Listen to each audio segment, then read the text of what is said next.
Bienvenue sur toute l'actualité en France et à l'international. On commence tout de suite. La 4e contre-attaque n'a pas commencé par un tir d'avertissement. Elle a éclaté comme une tempête calculée. Des centaines de missiles balistiques et de drones ont été lancés simultanément depuis le territoire iranien et depuis les positions du Hezbollah au Liban. Le ciel du nord d'Israël s'est transformé en champ de bataille, de traînées de feu et d'explosions. En quelques minutes, le dense réseau de sirènes à travers Tel Aviv, Haïfa et les villes avoisinantes a hurlé sans interruption. Ce n'étaient plus des tirs de roquettes sporadiques. C'était une attaque de saturation coordonnée à grande échelle, conçue pour submerger les défenses d'Israël depuis plusieurs directions à la fois. Ce qui rend cette offensive particulièrement dangereuse, c'est son rythme. L'Iran et le Hezbollah ne cherchent pas à porter un coup décisif unique. Au contraire, ils maintiennent une cadence implacable, vague après vague, nuit après nuit. Les responsables israéliens ont admis que, ces derniers jours seulement, plus de 400 projectiles avaient été lancés lors d'un seul barrage majeur. Même si Israël affirme afficher un taux d'interception supérieur à 85%, la réalité sur le terrain raconte autre chose. Plusieurs impacts ont été enregistrés dans des zones urbaines, avec des incendies qui ravagent des secteurs résidentiels et des infrastructures critiques. Quand je regarde les mathématiques froides de cette guerre, le déséquilibre est impossible à ignorer. Chaque intercepteur Tamir tiré par le dôme de fer coûte entre 40 000 $ et 100 000 $. En revanche, plusieurs des missiles et drones iraniens utilisés dans ces attaques coûtent aussi peu que 5 000 $ à 20 000 $ l'unité. Cela signifie qu'Israël est souvent forcé de dépenser 5 à 10 fois plus, parfois même 20 fois plus, simplement pour neutraliser une seule menace entrante. En une seule nuit de combats intenses, Israël aurait dépensé plus de 200 millions de dollars en munitions défensives seulement. Ce n'est pas soutenable, même pour un pays riche. Quelque part en arrière-plan, une formule choc à la Trump essaye encore de convaincre tout le monde que l'arithmétique est une forme de faiblesse. Le dôme de fer, jadis salué comme un bouclier impénétrable, est maintenant exposé à son épreuve la plus sévère.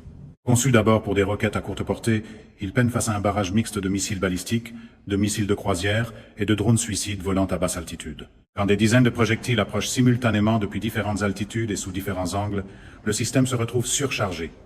Le temps de décision se réduit à quelques secondes. Certains missiles passent au travers, et chaque pénétration réussit et brèche non seulement des bâtiments, mais aussi le mythe d'une sécurité absolue. Le rôle du Hezbollah a été tout aussi crucial.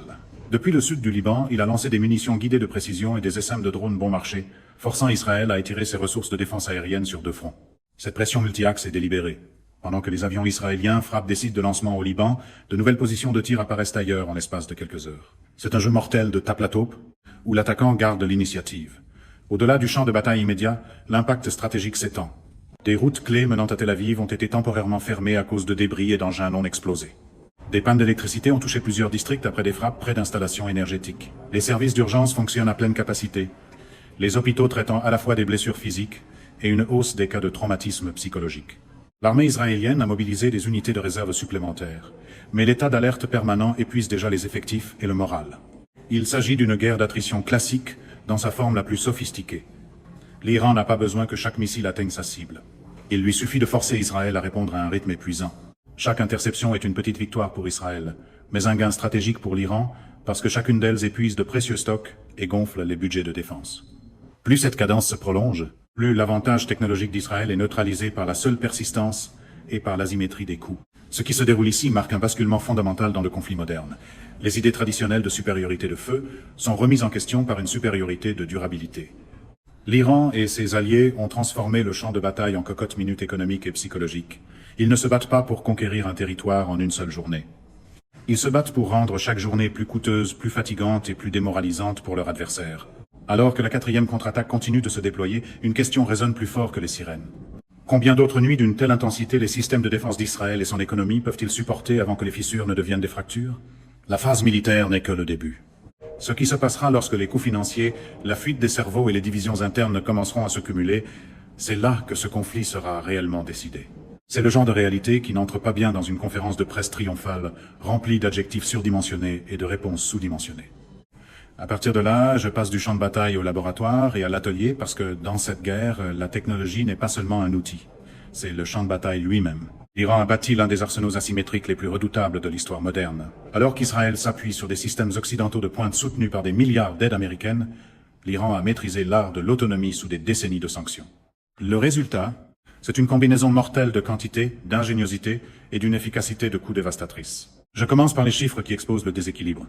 Lors des contre-attaques récentes, l'Iran et le Hezbollah ont déchaîné des vagues de missiles balistiques, notamment les Fateh, 1-1-0, Khaybar, Emad et l'avancée série Fatah. À cela s'ajoutent des centaines de drones de type Shahed à faible coût.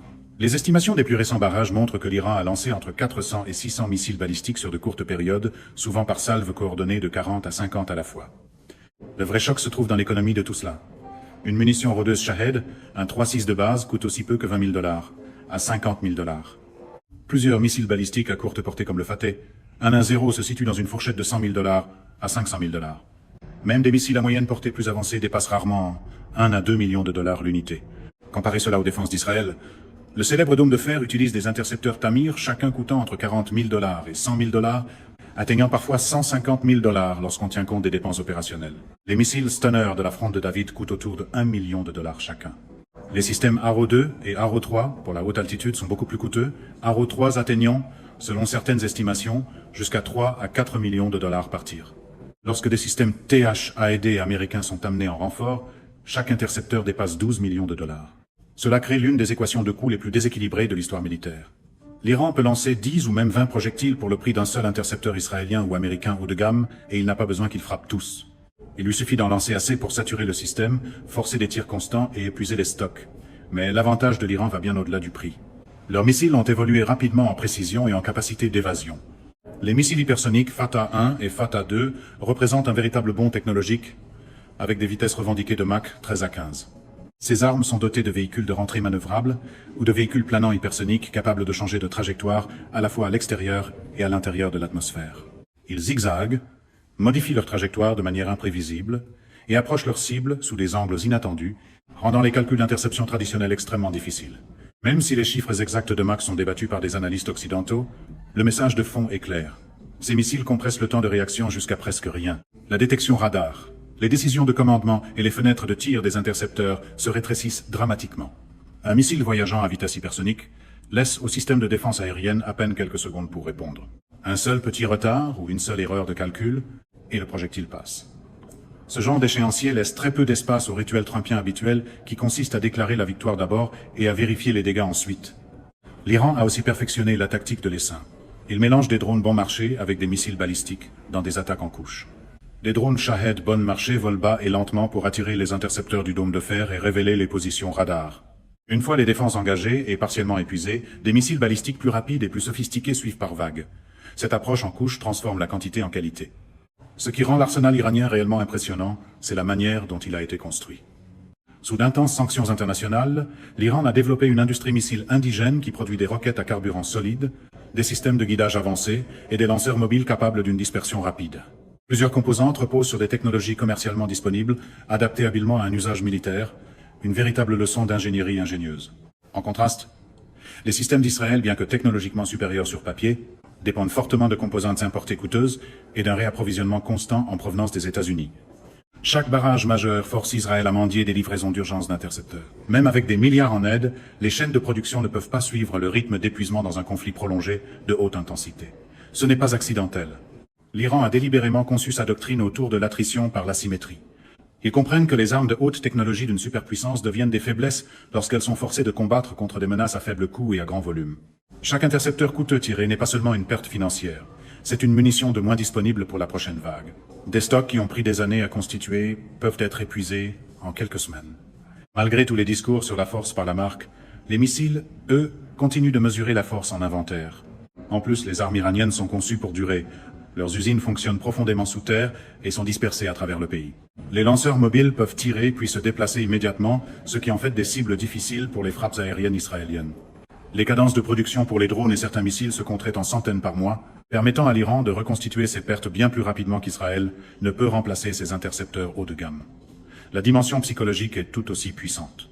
Chaque fois qu'un missile Fatah apparaît au radar, les commandants israéliens doivent décider s'ils dépensent un précieux Arrow 3 ou s'ils risquent l'impact. Cette hésitation devient elle-même une arme. La simple menace de frappe hypersonique impose un état d'alerte constant, usant jour et nuit les équipages, les radars et les systèmes de commandement. Cette confrontation technologique révèle une vérité plus profonde sur la guerre moderne. La supériorité ne se mesure plus seulement au degré d'avancement de vos armes, mais à la façon intelligente et durable dont vous les utilisez. L'Iran a transformé la nécessité en invention. Les sanctions qui étaient censées paralyser son industrie militaire ont plutôt forcé l'innovation dans des capacités asymétriques. Alors que la 4e contre-attaque se poursuit, la défense multicouche d'Israël, jadis considérée comme presque invincible, est forcée d'entrer dans une nouvelle réalité inconfortable. Elle ne combat plus des menaces isolées. Elle combat une machine calculée. implacable, conçu pour épuiser à la fois sa technologie et son trésor. La vraie question n'est pas de savoir si Israël peut intercepter la plupart des missiles aujourd'hui. La vraie question est de savoir combien de temps il peut se permettre de continuer à le faire demain, quand chaque défense réussie représente encore une victoire stratégique pour l'Iran. La technologie a toujours décidé des guerres. Dans ce conflit, l'Iran prouve que la technologie la plus ingénieuse est celle qui fait saigner l'argent et le moral de l'ennemi plus vite que vous ne saignez vos propres ressources. Pendant que l'Iran orchestre une véritable leçon d'attrition asymétrique, les États-Unis se retrouvent dans une position de plus en plus maladroite et coûteuse, jouant le rôle du garde du corps le plus cher du monde. En réponse à l'escalade de la 4e contre-attaque, Washington a déployé l'une des plus grandes concentrations navales au Moyen-Orient depuis des décennies. 2 super porte-avions, l'USS Abraham Lincoln et l'USS Gerald R. Ford, opèrent maintenant dans la région, avec un 3e groupe aéronaval qui serait en attente ou déjà en route. Le Gerald R. Ford, le plus grand et le plus coûteux porte-avions du monde, avec un coût de construction de plus de 13 milliards de dollars, a été remis en service à la hâte après des réparations afin de renforcer les défenses autour d'Israël et de la Méditerranée orientale. Chacune de ces forteresses flottantes coûte environ 2-5 millions de dollars par jour à opérer. Carburant, salaire des équipages, entretien, sorties aériennes et logistiques pour des milliers de membres du personnel.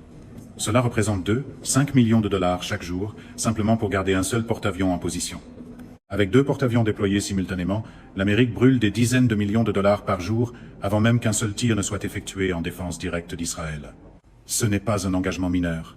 Cela représente l'une des postures de force américaines les plus importantes dans la région depuis l'invasion de l'Irak en 2003. Des destroyers lance-missiles guidés, des croiseurs et des escadrons de chasse avancés, notamment des F-35 et des F-ADIX-8, accompagnent ces porte-avions. Le message de Washington est clair et fort. L'Amérique ne permettra pas à son allié le plus proche de tomber. Et comme d'habitude, la facture arrive bien avant le slogan censé expliquer pourquoi tout cela était supposément sans effort. Mais le sous-texte est bien plus révélateur. Israël, malgré son armée sophistiquée, ne peut pas gérer ce niveau de pression soutenu sans l'intervention directe de la superpuissance mondiale. Et puis c'est à Donald Trump. Le même président qui a répété qu'il finirait le travail, rendrait l'Amérique forte à nouveau et garantirait la victoire totale d'Israël, se retrouve maintenant sous un éclairage contradictoire. D'un côté, Trump a autorisé un soutien militaire massif, notamment des livraisons d'urgence d'intercepteurs et le déploiement de ses porte-avions à plusieurs milliards de dollars. De l'autre, il s'est publiquement plaint du fardeau, a critiqué les alliés européens parce qu'ils n'en faisaient pas assez, et a même exprimé sa frustration face au fait que l'organisation du traité de l'Atlantique Nord, ou OTAN, et d'autres partenaires ne soient pas prêts à partager la charge. Fidèle au style Trump, il a alterné entre des déclarations de force, affirmant que la situation était tout près d'être réglée et vantant une victoire totale et complète, et des aveux plus subtils que l'Amérique se retrouve encore une fois à porter le poids le plus lourd. Pendant qu'il publie sur les réseaux sociaux à propos des gros profits de la reconstruction, et qu'il pousse pour des pourparlers dans des endroits comme Islamabad, la réalité en mer raconte autre chose. Les États-Unis déversent des centaines de millions de dollars par semaine dans un conflit où l'adversaire dépense des fractions de cette somme pour maintenir une forte pression.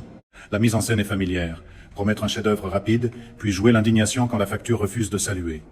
Ce déploiement expose les limites de la puissance américaine dans l'ère moderne. Les États-Unis peuvent projeter une force écrasante avec leur marine et leur puissance aérienne, mais ils ne peuvent pas résoudre par magie la symétrie fondamentale du conflit. L'Iran n'a pas besoin de couler un porte-avions ou de gagner une bataille conventionnelle. Il lui suffit de poursuivre ses vagues calculées de missiles et de drones bon marché, forçant l'Amérique et Israël à continuer de dépenser à des niveaux insoutenables. Pendant ce temps, le tableau géopolitique plus large est en train de bouger. En engageant des moyens aussi visibles et coûteux, Washington envoie au monde entier, surtout à la Chine et à la Russie, le signal que ses ressources sont étirées. Chaque porte-avions immobilisé au Moyen-Orient est un porte-avions de moins disponible pour l'Indo-Pacifique.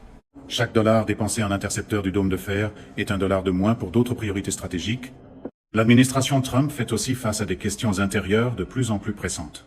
Alors que l'aide militaire américaine de base à Israël s'élève à environ 8 milliards de dollars par année, les enveloppes supplémentaires d'urgence depuis le début des conflits élargis ont fait grimper le total beaucoup plus haut, avec plus de 6 milliards de dollars de soutien militaire direct approuvé au cours des dernières années, dont une grande partie pour la défense antimissile. Des critiques aux États-Unis, y compris dans certaines parties de la propre base de Trump, commencent à demander combien de temps les États-Unis peuvent-ils se permettre d'être le guichet automatique illimité d'un conflit qui ne montre aucun signe de fin rapide? Sur le plan diplomatique, les États-Unis ont tenté d'équilibrer la posture militaire avec des discours sur des cessez-le-feu et des négociations. Trump a répété à plusieurs reprises que des pourparlers de paix pourraient reprendre en quelques jours. Pourtant, la nature sélective de tout accord, où certaines zones ou certains acteurs sont commodément exclus, ne fait que souligner l'usage fragile et tactique de la diplomatie. L'Amérique se retrouve coincée entre le soutien aux besoins de sécurité d'Israël et la prise de conscience croissante qu'un appui illimité entraîne des coûts illimités. Il s'avère que America First devient remarquablement flexible dès que les caméras tournent et que les dépenses n'ont plus de laisse. Voilà la dure réalité géopolitique. La seule superpuissance mondiale est attirée dans une guerre d'attrition prolongée, non pas de son choix, contre un adversaire qui a passé des années à se préparer exactement à ce scénario. La stratégie de l'Iran ne vise pas un affrontement direct avec l'armée américaine. Elle vise à faire saigner l'Amérique économiquement et politiquement, tout en exposant les limites de ses alliances. Le déploiement de ces porte-avions peut fournir un réconfort temporaire à Israël, mais il envoie aussi un message clair au reste du monde. Même la machine militaire la plus puissante a ses points de rupture lorsqu'elle est forcée de se défendre contre une persistance à faible coût et à grand volume. Alors que les sirènes continuent de retentir à Tel Aviv et que les porte-avions patrouillent les eaux, une vérité inconfortable émerge pour Washington. Dans cette nouvelle ère de conflit multipolaire, la supériorité technologique et les actifs à plusieurs milliards de dollars ne suffisent plus. Le camp qui maîtrise l'endurance, l'efficacité des coups et la résilience interne pourrait ultimement dicter les termes. La réaction de l'Amérique a été bruyante, coûteuse et hautement visible. Mais la question déterminante de cette phase demeure de savoir si elle peut soutenir ce niveau d'engagement financièrement, politiquement et stratégiquement, sans conséquences plus profondes au pays et à l'étranger. La superpuissance réagit. Le vrai test, c'est de savoir combien de temps elle peut continuer à réagir avant que le prix ne devienne trop élevé, même pour les États-Unis. La technologie et les missiles peuvent détruire des bâtiments, mais seul l'esprit humain décide si une nation survit ou s'effondre lentement de l'intérieur. C'est là que la 4e contre-attaque a porté son coup le plus profond et le plus dangereux. Non pas contre des bases militaires ou des batteries du dôme de fer, mais contre la volonté et la cohésion de la société israélienne elle-même. Les chiffres donnent froid dans le dos et sont rarement discutés ouvertement dans les médias occidentaux. Depuis que l'escalade a commencé, de la fin de 2023 jusqu'en 2026, Israël a connu l'une des plus grandes fuites des cerveaux de son histoire moderne. Des estimations prudentes situent le nombre d'Israéliens ayant quitté définitivement le pays entre 90 000 et 110 000 personnes. Ce ne sont pas des citoyens pauvres ou vulnérables qui fuient un danger temporaire. Ce sont les élites instruites, des médecins, des ingénieurs, des scientifiques, des entrepreneurs technologiques et des professionnels hautement qualifiés. Les hôpitaux en ressentent durement les effets. Plus de 950 médecins israéliens ont demandé ou déjà obtenu des permis pour pratiquer à l'étranger, et plus de 500 ont choisi de ne pas revenir. Des départements entiers dans de grands hôpitaux fonctionnent maintenant avec de graves pénuries de personnel.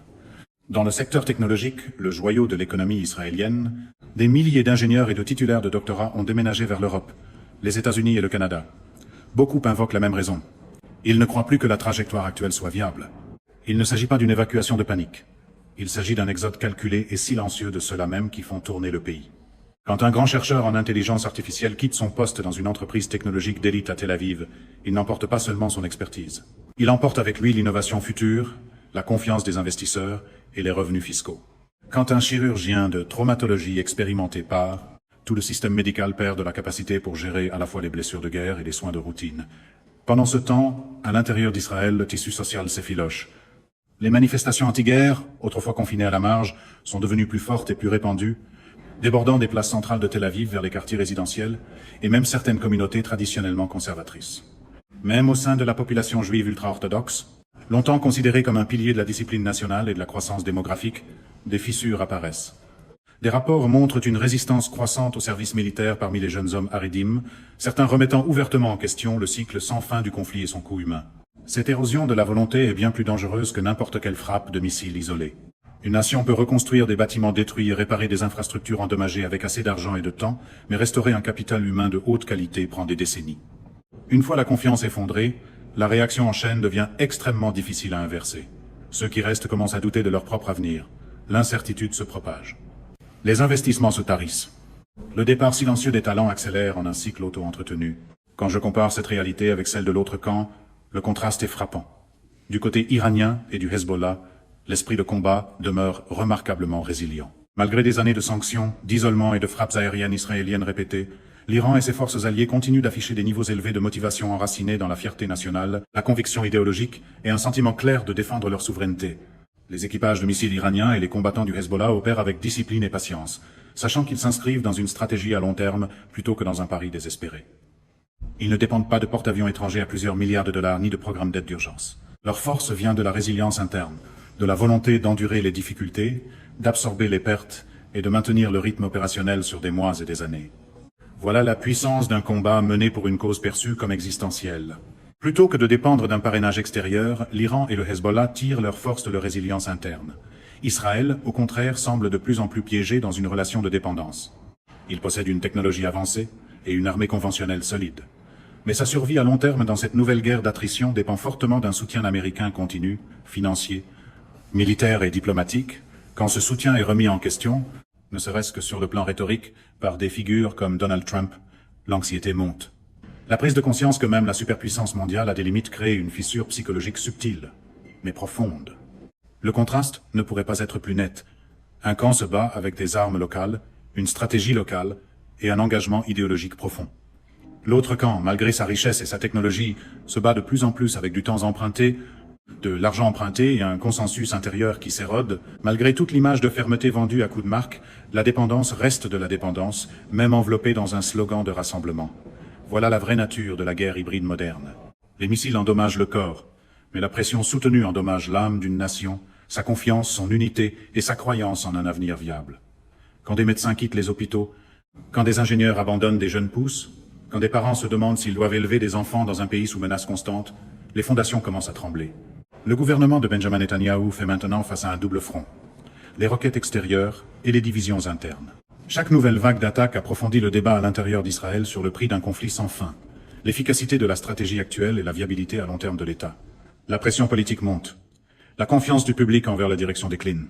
L'unité qui définissait autrefois Israël durant les grandes guerres se fracture sous le poids d'une incertitude prolongée. L'histoire a montré à répétition que les nations ne s'effondrent pas uniquement à cause d'une défaite militaire extérieure. Elles s'effondrent lorsque leur population perd foi dans le système, lorsque les meilleurs et les plus brillants votent avec leurs pieds, et lorsque les contradictions internes deviennent trop lourdes à porter. L'Iran comprend cela parfaitement.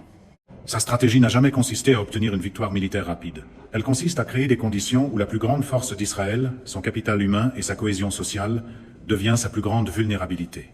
En maintenant une pression régulière et soutenable, l'Iran force Israël à mener une guerre qu'il ne peut pas se permettre de gagner rapidement et qu'il ne peut pas se permettre de perdre lentement.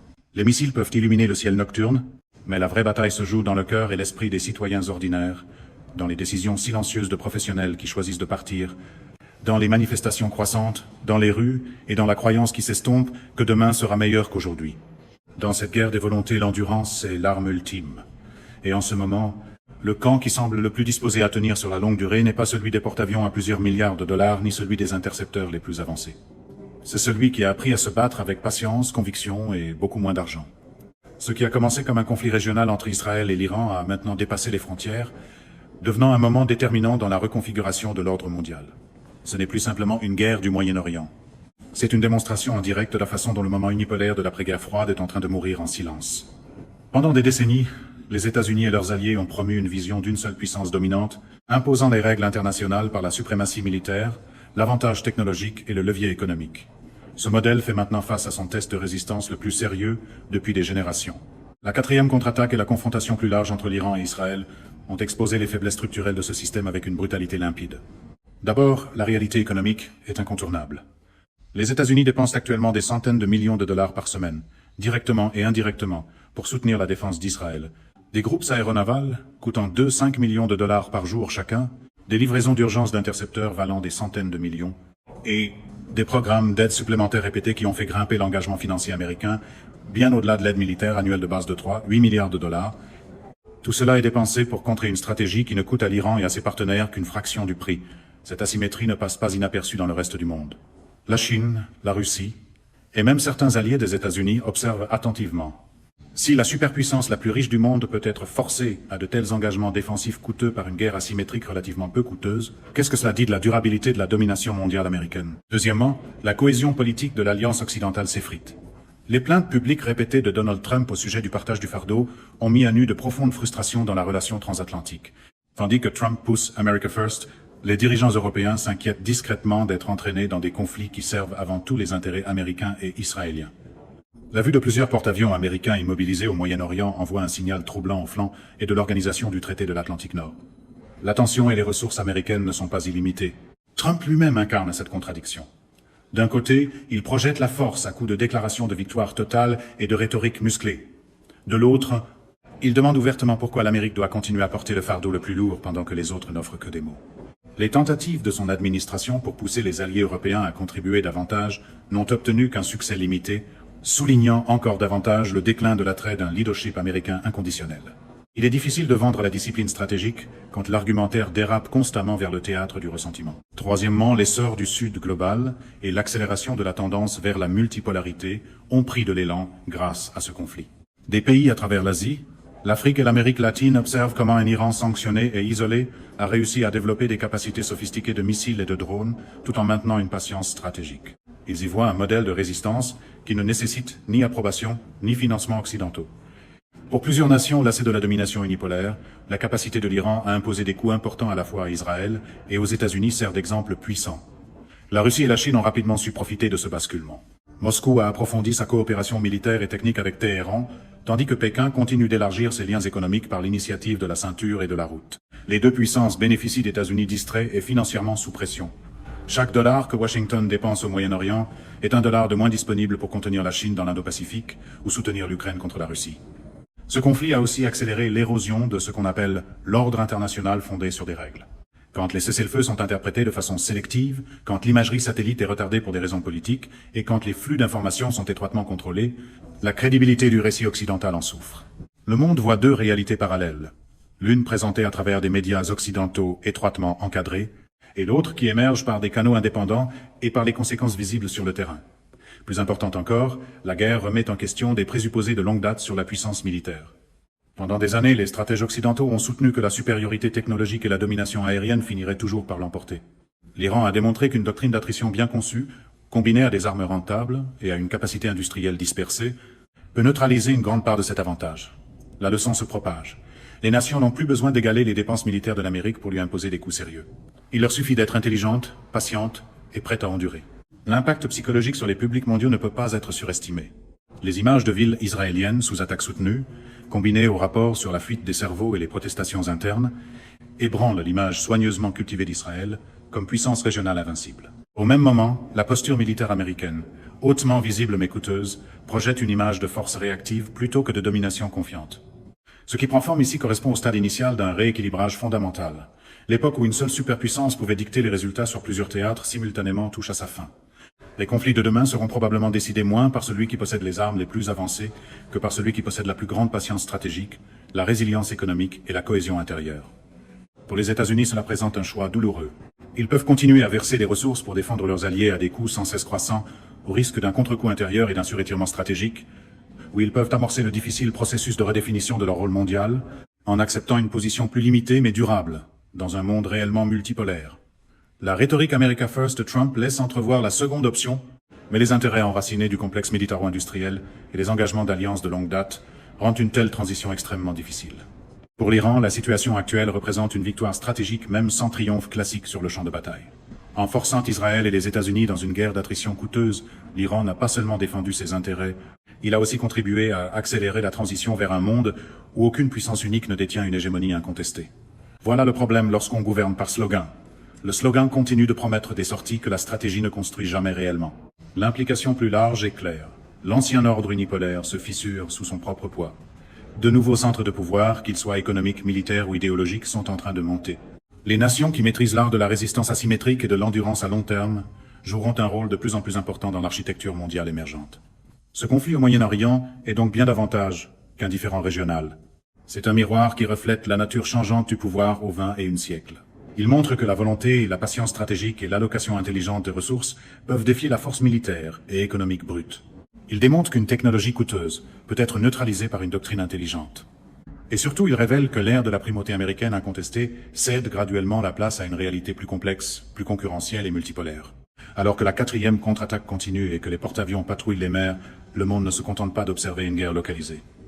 Il assiste à la naissance lente et douloureuse d'un nouvel ordre mondial, dans lequel l'endurance pourrait s'avérer plus décisive que la domination, et où les plus ingénieux survivront plus longtemps que les plus puissants. La question n'est plus de savoir si l'ancien ordre va changer. La question est de savoir à quelle vitesse et à quel prix. Alors que les porte-avions continuent de brûler des millions de dollars par jour en Méditerranée, et pendant que Donald Trump publie des messages sur une victoire totale tout en se plaignant discrètement que tout le monde devrait payer la facture, une chose est devenue parfaitement claire. Ce n'est plus une guerre qui peut être gagnée à coups de bombes et de matériel à plusieurs milliards de dollars seulement. C'est une épreuve d'endurance, de patience et de volonté nationale. Et en ce moment, le camp qui joue la partie sur le long terme semble détenir la main la plus forte. Les discours arrivent encore habillés pour le triomphe, mais le grand livre comptable, lui, continue d'arriver habillé pour la réalité. C'est la fin de ce bulletin d'information. N'oubliez pas de vous abonner pour ne rien manquer de l'actualité en France et dans le monde. Merci de nous avoir suivis. Au revoir, à bientôt.